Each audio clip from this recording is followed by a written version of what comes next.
Please turn your Bibles to the book of Nehemiah.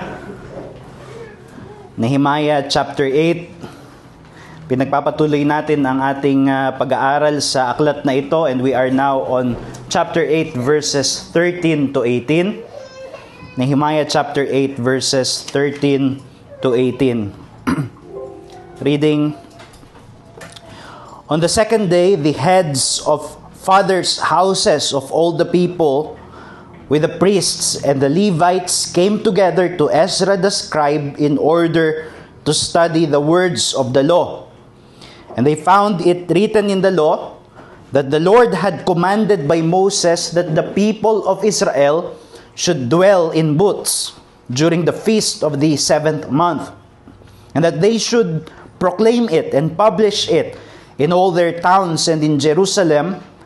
Go out to the hills and bring branches of olive, wild olive, myrtle, palm, and other leafy trees to make booths, as it is written. So the people went out and brought them and made booths for themselves, each on his roof and in their courts, and in the courts of the house of God, and in the square at the water gate, and in the square at the gate of Ephraim. And all the assembly of those who had returned from the captivity made booths and lived in the booths from the days of Jeshua the son of Nun to that day the people of Israel had not done so. And there was very great rejoicing. And day by day, from the first day to the last day, he read from the book of the law of God. They kept the feasts for 7 days, and on the 8th day, there was a solemn assembly according to the rule. So this is the word of God. Kagaya nung inaaral natin, alam natin na ang initial struggle dito ng mga Hudyo sa book of Nehemiah is that they were rebuilding the ruined walls of Jerusalem. Bumagsak yung mga pader, and it left the people in a vulnerable state. Kaya nandoon sila sa lugar na maaari silang atakihin ng mga kaaway. But they were able to finish the wall. Nabuo nila yung mga pader ng Jerusalem. And yet, nung natapos na mabuo yung mga pader ng Jerusalem, hindi doon natuldukan ang salaysay ng book of Nehemiah, because the end for which the wall was built is to nurture God's covenant community towards spiritual renewal. Ibig sabihin, hindi sila natapos doon sa panlabas lang na kaayusan na meron na silang mga pader, but the very purpose of those walls is so that they would be nurtured as a covenant community, and that they would go through spiritual renewal. And beginning in chapter 8, yan yung makikita natin. Because the prophets envisage, ang pangitain ng mga propeta na ibinigay sa kanila ng Panginoon ay yung pangako ng Diyos that the post-exilic people would not only have their external institutions restored, but they would be renewed as people by the work of the Holy Spirit. So sila ay, kumbaga, parang naghahabol. They were groping after those promises of God, that after the exile, when they are restored, you have promises such as that in Jeremiah 31, may bagong tipan, kung saan sila ay kikilusan ng banal na espiritu upang maging mga bayan na masunurin sa mga kautusan ng Diyos. Therefore, after the wall has been completed, nakita natin yon dito sa chapter 8, nung sinimulan natin yung pag-aaral sa ika-8 kabanata, nakita natin ang trabaho na nila is to reform the very people of the covenant. Yung spiritual reformation ng bayan ng Diyos. And we have seen that the written scripture takes center stage in this project. In chapter 8, verse 1 to 8, nagtipon yung bayan ng Diyos around the reading and the expounding of the scripture. They placed a platform kung saan Doon tumungtong si Ezra para basahin ang kabuong kasulatan ni Moses at ipinapaliwanag ng mga priests and Levites. And then in chapter 8, verse 9 to 12, nakita natin that the people were convicted by the scripture, so much so that their response was one of grief and sorrow. Nalungkot sila. Kasi habang binabasa sa kanila yung kasulatan ni Moses, they became aware of the seriousness of God's demands, and they had become aware of their falling short. Pumalya sila sa tipan, and yet their spiritual leaders encouraged them to rejoice, because that is the tune of this feast of the 7th month, to remember that the Lord favors His people, that the Lord is with His people. At doon natin natutunan that it was necessary para sa bayan ng Diyos, because mula doon sa pagkatapos nito at sa mga susunod na kabanata, ang kanilang magiging gawain is to further reforms sa kanilang komunidad bilang mga mananampalataya. And they need to do this with a disposition of joy rather than guilt, rather than sorrow. Because as Nehemiah said to the people, the joy of the Lord is your strength. Ang kagalakan ng Panginoon, ang inyong kalakasan. It is the joy that is in the Lord's gracious favors that would energize them to further their reformation work. So here now in our passage, sa binasa natin, makikita natin yung energy na yon, yung vigor, yung spiritual stamina ng mga Hudyo to further study and investigate what the Scripture teaches, so that they may resolutely obey God in all things. They may obey God in all that He has said in His Word. And the Lord has rewarded them with fresh discoveries, or we may say rediscoveries. Dito kasi nakita natin dun sa ating binasa kung paanong yung mga ama ng mga Jewish clans, yung mga fathers, heads of the fathers' houses of all the people, sabi dyan sa ating binasa, sila ay nagsama-sama at dinala nila yung mga Levita at mga priests na nagtuturo sa kanila para pumunta kay Ezra in order to study the scripture we have read. At doon na-discover nila na mayroong mga lost elements pala yung kanilang pagtitipon nung kanilang mga pista sa ikapitong buwan, that they had to recover because God has commanded this, and therefore they had to recover it. And recover this they did. Kaya ang gusto kong kuhain po na mensahe dito, mga kapatid, ay yung katotohanan that reformation engages in recovering God's gracious institutions by a fresh study of the Word. Reformation engages in recovering God's gracious institutions by a fresh study of the Word. Iyan ang tunay na reformasyon, yung pagsisikap na halukayin ang kasulatan upang makita natin ang mga ipinag-uutos ng Diyos para sa ating pagsunod at para sa ating kagalakan. Therefore, I believe that this passage here, itong binasa natin, this commends a community that upholds the Reformation slogan, which we know to be Semper Reformanda, always reforming. O yung kabuuan is a reformed church is always reforming according to the Word of God. And this is not a call to keep chasing novelties. Hindi yung kailangan palaging may bago. Hindi ganun ang reformasyon.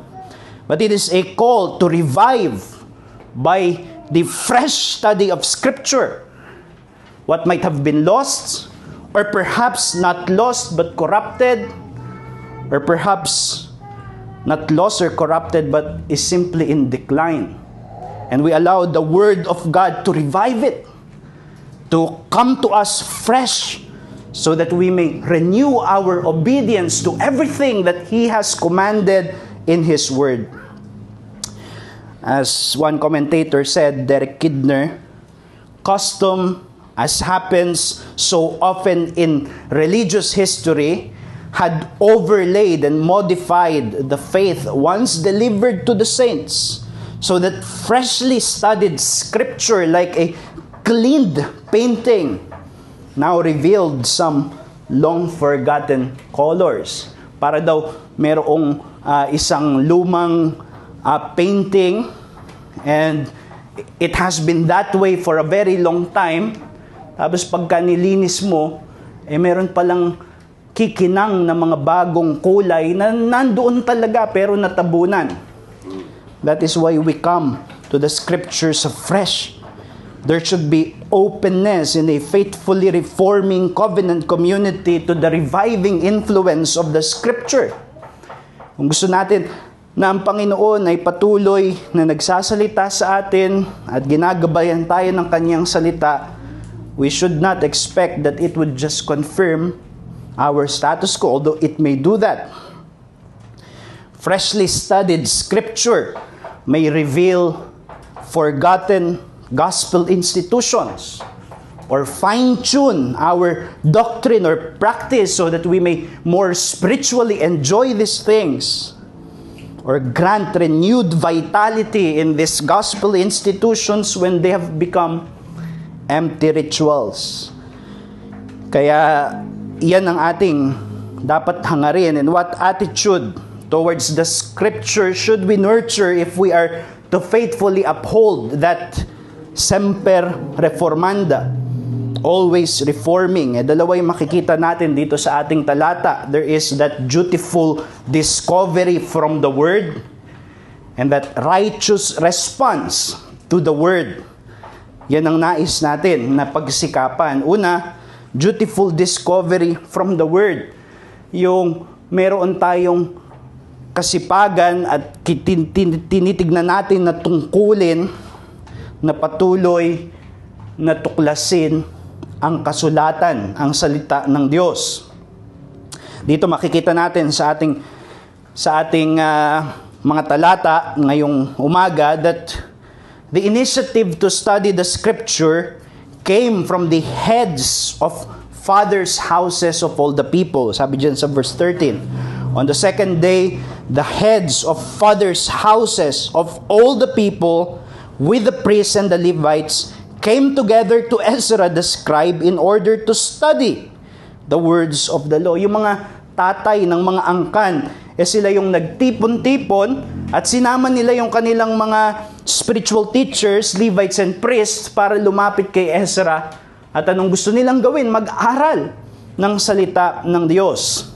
They came with the priests and the Levites to Ezra, perhaps for a general Bible study, since that has been the spirit beginning in chapter 8, tinutuklas nila yung kasulatan. But it is also possible na lumapit sila na meron na silang specific inquiry in mind. Earlier, di ba? Sa chapter 8, verse 1 to 8, nakita natin na from early morning to noonday, binasa nila yung law that was given by God to Moses. Ibig sabihin, binasa nila yung buong Pentateuch, yung tinatawag nating 5 books of Moses, sa isang araw. And they listened attentively. Siguro, this might have brought to their attention yung may mga ilang detalye doon na narinig kami na parang may ipinag-uutos doon ng Diyos na hindi natin ginagawa. And it's about the 7-month festivities na parang may mga sinabi doon si Moses na dapat nating gawin. And so these heads of the houses initiated a diligent inquiry of Scripture. Lumapit sila kay Ezra at gusto nila magtanong tungkol sa bagay na ito. After all, they were freshly reminded by that same Scripture na bilang mga tatay, sila ay may tungkulin to lead their families to covenant faithfulness. That outstanding passage in Pentateuch, Deuteronomy 6 verse 6 and the following verses, na yung mga magulang, sila yung dapat na magturo sa kanilang mga anak during meal times, when they are sitting or standing up or walking.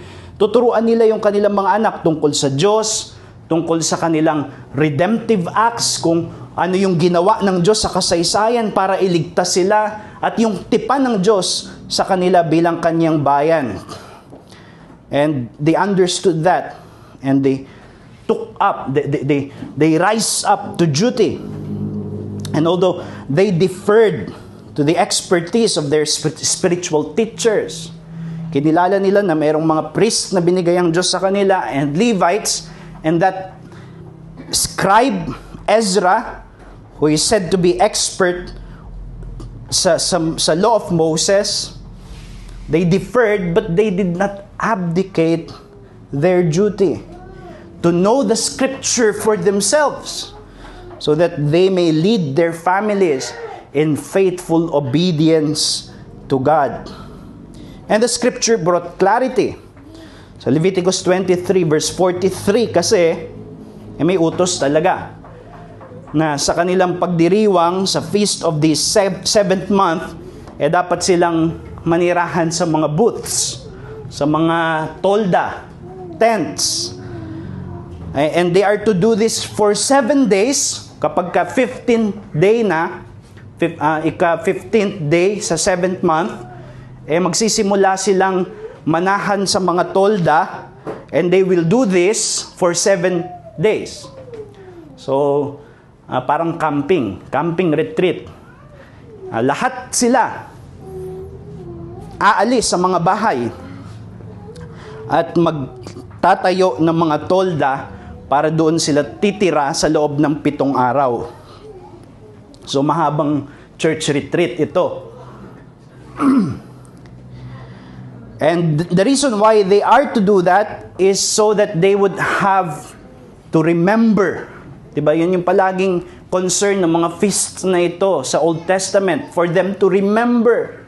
Maalala nila, hindi nila makalimutan yung mga gawa ng Diyos. And for the Feast of the Booths specifically, kung paano silang nanahan sa mga tolda nung sila ay inilabas ng Diyos sa Ehipto at dadalhin sa lupang pangako, they were living in tents in the wilderness, and God was with them, tabernacling with them.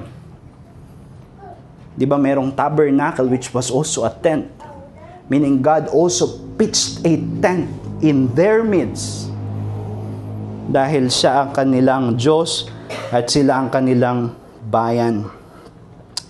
Ngayon, yung matututunan natin dito na katotohanan is that the reformation of a covenant community is sustained in zealous study of the Word among individuals and homes. Nagtipon-tipon sila, di ba, sa Ezra 8 verse 1 to 8. And they studied the words. Everyone was paying attention as they were studying the scripture, pero hindi pala natapos doon. Pag uwi nila, pinag-iisipan pa rin nila yung kanilang nabasa. Pinag-uusapan pa rin nila siguro. Kaya pagkatapos noon, sa initiative ng mga tatay na ito, lumapit sila kay Ezra para mag-aral pa ng salita ng Diyos. So we know when the Word is doing its reforming and renewing work in a covenant community, when the zeal to study the Scripture in order for them to be faithful is brought from the assembly into the homes of its families. Yung hindi natitigil doon sa pagtitipon lang, pero merong pagkagutom sa salita ng Diyos na nadadala pati sa bahay, sa mga pamilya, sa mga individual. When the men rise up to duty because they were newly invigorated, hindi dahil guilty sila na na hindi nila nagagawa ito, but because they are now motivated to joyfully discover the truths of God in His holy word, in the pages of Scripture. Joyful discovery. And so, when their wives and their children are finding spiritual satisfaction from their priestly ministries towards them, and when these men gather back together to feast on these fresh discoveries from the Word and keep the passion burning, yan ang tunay na nagsusustina sa reformasyon. Maaring yung reformasyon, even what we know in history, it is ignited by public exposition of Scripture. Just like Luther's 95 Theses. Reformation may be ignited in pulpits of some expositor of the Word or public ministries. But the truth is, its fires are kept alive only in the homes, sa mga tahanan, sa mga individual, sa mga pamilya, sa mga pagkakaibigan na patuloy na pinag-uusapan ng merong galak ang mga katotohanan ng salita ng Diyos.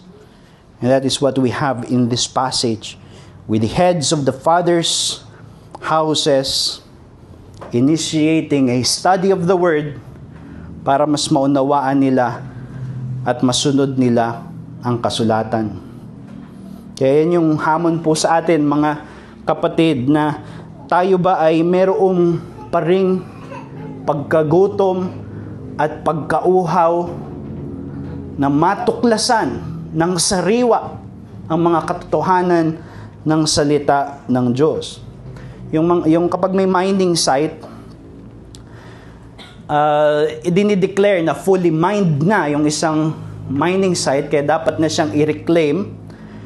Kapag yung resources ay extracted na, wala ka nang makuha. And therefore, sa mga miners, wala nang halaga yon. Iiwan na nila. Or i-reclaim mo na nila, meaning tataniman nila ulit ng mga puno o kung ano man. Pero as far as worth for them is concerned, wala na. Because it has been fully extracted. In fact, liability na siya. Kasi kailangan nilang iayusin. Well, baka ganun yung tingin mo sa kasulatan. It is no longer of worth to you. It's just a liability. Because you think that you have fully explored it. It is now declared to you as fully mined. Nakuha ko na lahat ng makukuha ko. Wala na akong masariwang matutuklasang katotohanan tungkol sa Diyos at tungkol sa Kanyang mga gawa dito. And therefore, fully mined ang Scripture. Well, you cannot be more mistaken, dear brother. Ang panawagan sa iyo is to return to the mines. You have not fully mined the Scripture. Kaya dapat tayo na patuloy na magsikap to nurture and guard a zeal for discovering afresh the truths of Scripture and their applications to our lives and their applications to our church life. Ito ay exhortation sa lahat ng mga mananampalataya, lalaki man o babae. Lahat tayo, we must not lose the thrill of discovering the truth of the Scripture. But because the passage occasions it, merong special na panawagan sa mga lalaki, sa mga kalalakihan. And I therefore issue this challenge to you, humbly, knowing that I need to hear this as well as you do. Mga kapatid, tayo ay magsikap to be good churchmen. Let us strive towards good churchmanship. who contributes to the purity of the church's gospel ministry, and we do that by taking active interests in the Scripture. Dapat na panatilihin natin na meron tayong interes sa kasulatan at sa kung paano ito inilalapat sa buhay pananampalataya at sa buhay iglesia. Husbands and fathers especially are responsible for the spiritual welfare of their families. Hindi lang yung physical na naipoprovide natin sa ating mga pamilya, but we are responsible for their spiritual welfare bilang mga asawang lalaki at mga tatay sa tahanan. And this involves keeping them in a church that strives to covenant faithfulness, that lives up to semper reformanda. Kaya kahit na nagdi-differ tayo sa mga teachers in our midst, and Lord willing, in the future we would recognize teachers, official in our midst. Pero we must not abdicate our duties by becoming passive or indifferent. We must know the Scripture for ourselves and its application sa ating buhay at sa iglesia. So kung kailangan natin ang panawagan na ito, mga kapatid, let us revive that holy curiosity to explore the riches of the Scripture. Huwag nating i-declare ito na I've taken everything I need to take from it. We must dig and dig and dig. And it helps, kagaya nung nasa passage, for men to gather and have conversations about its truth. Those are not trivial matters, you know. The Reformation ideals, the Protestant ideals, bagamat nagsimula doon sa 95 Theses ni Luther, kumalat yun sa mga taverns. They were discussing the truths of the Scripture because they were zealously and passionately discovering it. And let us seek the Scriptures equipping so that we may lead our family towards faithful Christian life and faithful church life. Panawagan ito sa atin ng mga tatay, asawang lalaki, at mga naghahangad to be in the future. Alam niyo, yung forward ng ating confession na tinitindigan, yung 1689 Baptist Confession of Faith, yung signatories niyan, kaya nila yan pinublish because they were pag binasa mo yung introduction, ine-express nila na talagang naglulong sila sa peaceful time because they were being persecuted at may mga unjust charges sa kanila na ina-associate sila sa mga extreme na Anabaptist. Kaya pinublish nila, ito yung mga pinapaniwalaan namin. We hope that you would take us by our words. And they want to rest. Gusto na nilang mamahinga doon sa mga contentions that are unnecessary because they want to seek spiritual reformation. Gusto nila na itong mga katotohanan na pinapublish nila para matigil na yung mga nagsasabing ito yung pinapaniwalaan nyo, whereas sinasabi nila na ito yung pinapaniwalaan namin, parehas mostly sa inyo, sa mga Reformed brothers nila, the Presbyterian brothers, and as well as para makapamuhay na kami in light of these truths so that we may reform ourselves. Ibig sabihin, hindi nila inisip na yung confession pag natapos na, tapos na. But that they would live by this and conform their lives with it. At saan yun nagsisimula? Sabi doon sa forward ng confession, in this backsliding day, we might not spend our breath in fruitless complaints of the evils of others. But may everyone begin at home to reform in the first place our own hearts and ways. So sabi nila, gusto na nila yung i-publish para makafocus na sila to reform themselves beginning in their home. Kung saan the reformation would start. Then it continues, sabi nila, and verily there is one spring and cause of the decay of religion in our day, which we cannot but touch upon and earnestly urge a redress of, and that is the neglect of the worship of God in families by those to whom the charge and conduct of them is committed. So para sa mga forebears ng ating tradition as Reformed Baptists, the publishing of their confession was but a preparatory to the spiritual reformation wherein lives are going to be conformed to these truths that we say, that we confess, that we believe. And that would start at homes where fathers rise up to duty.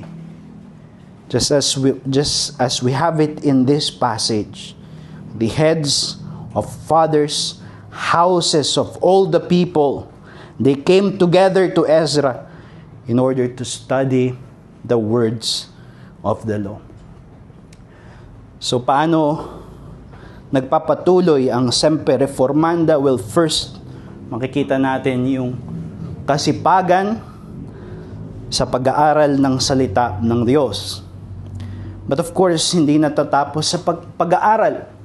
But there must be a righteous response to the Word.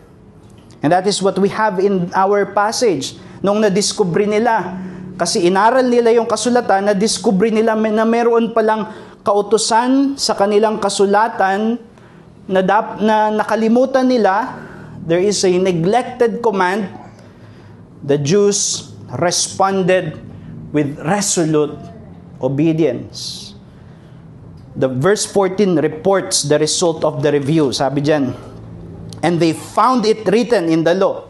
Natuklasan nila, nakita nila, kasi hinanap nila that the Lord had commanded by Moses that the people of Israel should dwell in booths during the feasts of the 7th month. Dapat silang manirahan sa mga tolda. So, and they found it written in the law that the Lord had commanded, and that is the logic behind verse 16. So the people went out and brought them and made booths for themselves. Ibig sabihin, agaran sila na tumugon para gawin ang sinabi sa kasulatan. It was not a delayed obedience. Hindi nila sinabi na ilang araw na lang. Next year na lang natin gawin. Ilang araw na lang, 15th day na ng 7th month. Kulang na tayo sa preparasyon. No, it was an urgent obedience because this is written. And they did. They made their preparations. Ibig sabihin, yung mga tatay dito, nung sila ay nagtipon-tipon together with the priests and with Ezra para pag-aralan yung kasulatan, it was not an empty gesture. Gano'n naman talaga. Pag Kristiyano, pinag-aaralan yung kasulatan. Or hindi intellectual exercise lang. Sarap kasing banatin ang isip sa mga theological matters. It was because they want to be faithful to the Lord's covenant. It was so that they may obey what is written. Kaya makikita natin dito yung katotohanan na the reformation of a covenant community is manifests in resolute obedience to the word learned afresh. Yung sariwang pag-aaral at pagkatuklas ng mga katotohanan sa kasulatan, dapat magdala doon sa agarang pagsunod.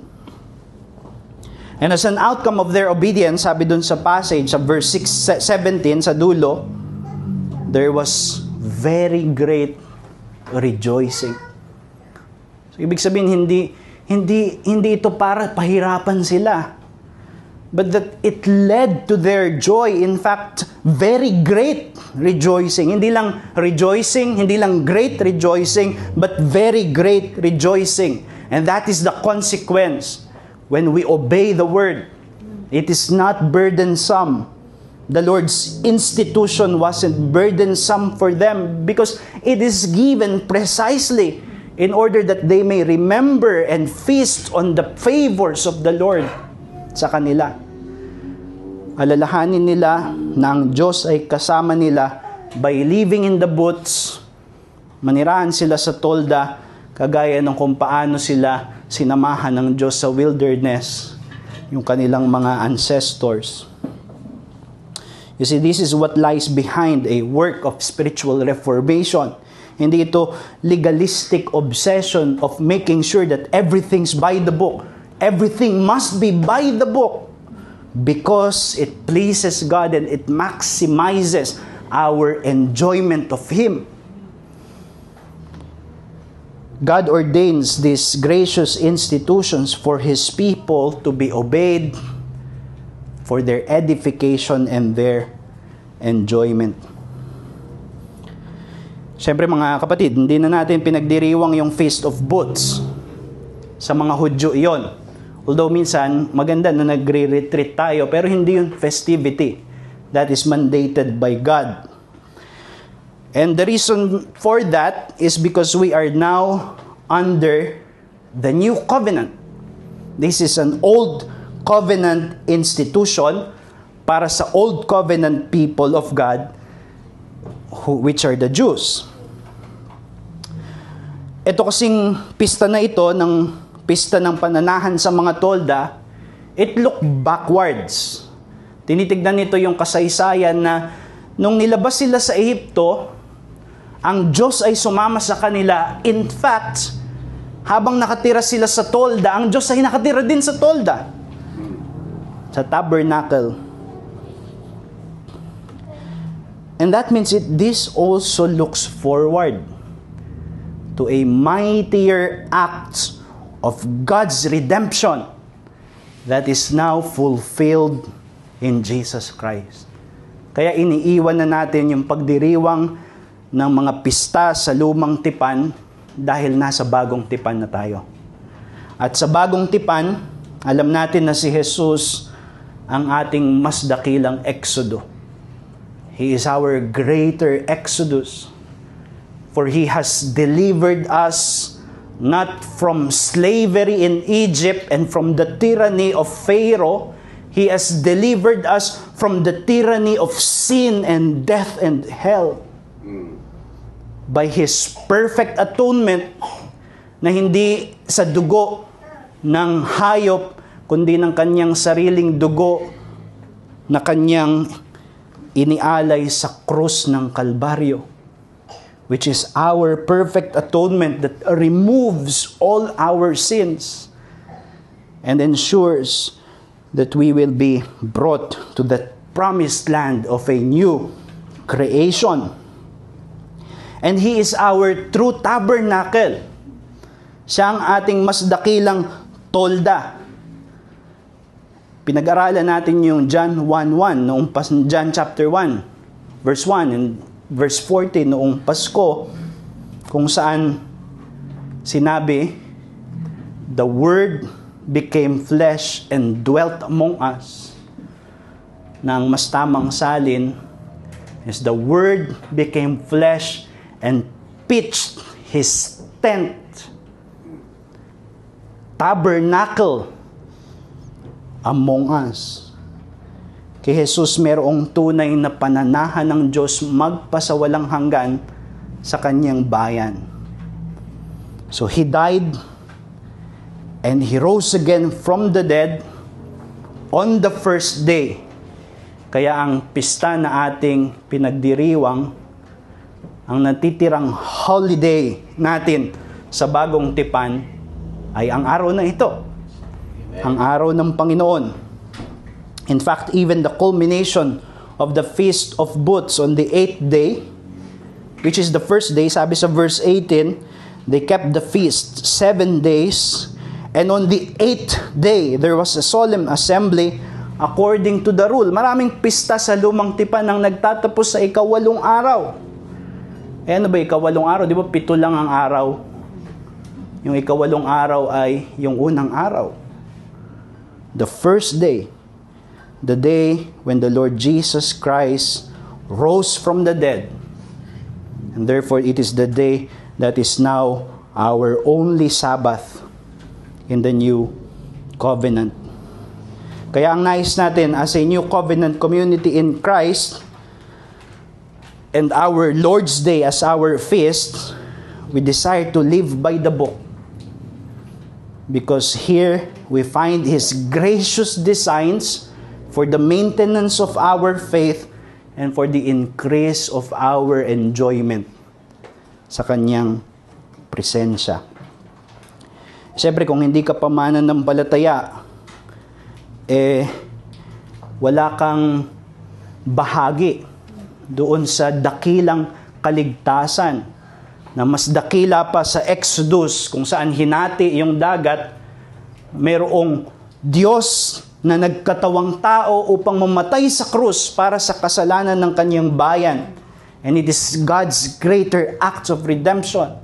At bumangon siya muli mula sa mga patay upang tiyakin na ang lahat ng sasampalataya sa Kanya ay magkakaroon ng pag-asa, ng buhay na walang hanggan at pananahan sa isang bagong sangnilikha. Ito ang pinagdiriwang ng mga mananampalataya pag nagtitipon sila sa unang araw. This event of Christ's redemption. Pero pwede kang magkabahagi dyan. Kung sasampalataya ka kay Jesus, kikilalanin mo siya bilang tagapagligtas at Panginoon ng iyong buhay.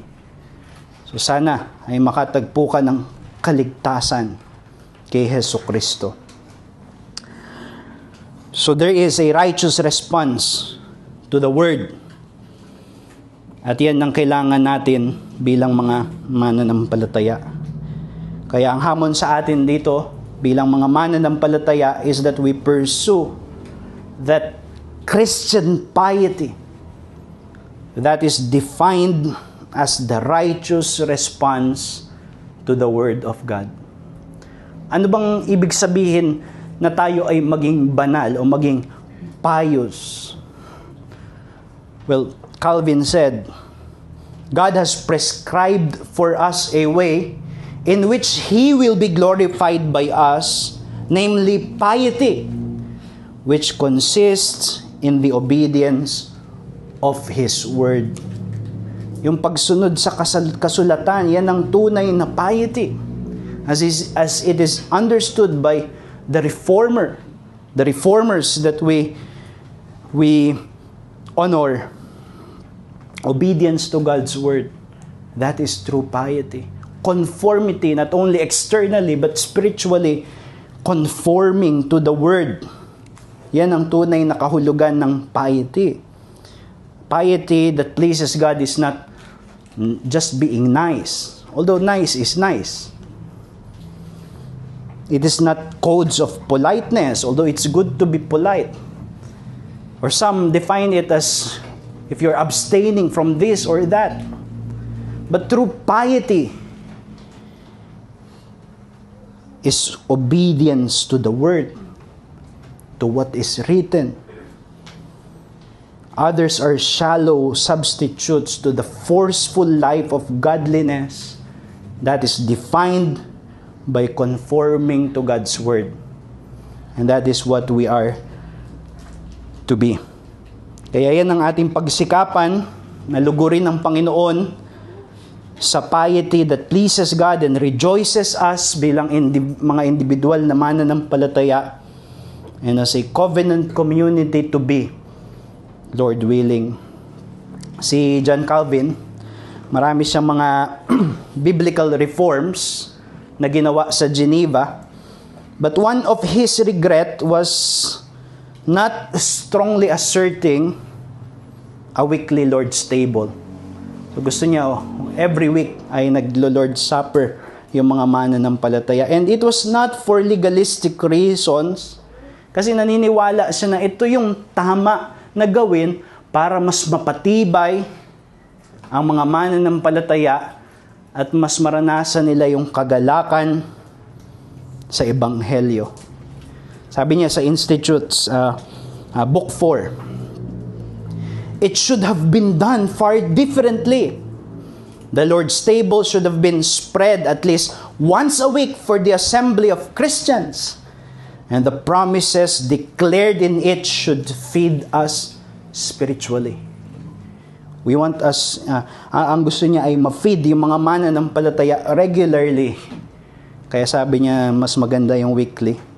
Well, ini-endorse ko yung view niya, pero at this point, I am endorsing his ever teachable heart to the Scripture and his readiness to reform. Isipin nyo, reformer John Calvin, iniisip niya na meron pa siyang pwedeng na-reform sana. Hindi niya inisip na kumpleto siya at wala nang bagay na kailangang i-reform. In fact, in Geneva, he wrote an instruction to his successors na sana sa generation nyo, ito na yung gawin nyo. Well, the heart that is opposite to spiritual reformation is one that believes we already have arrived and we are already whole. Let us pray that we will strive towards a contrary heart, the heart of semper reformanda, as we have it in our passage, that is ready to learn the Word of God afresh and then obey it resolutely.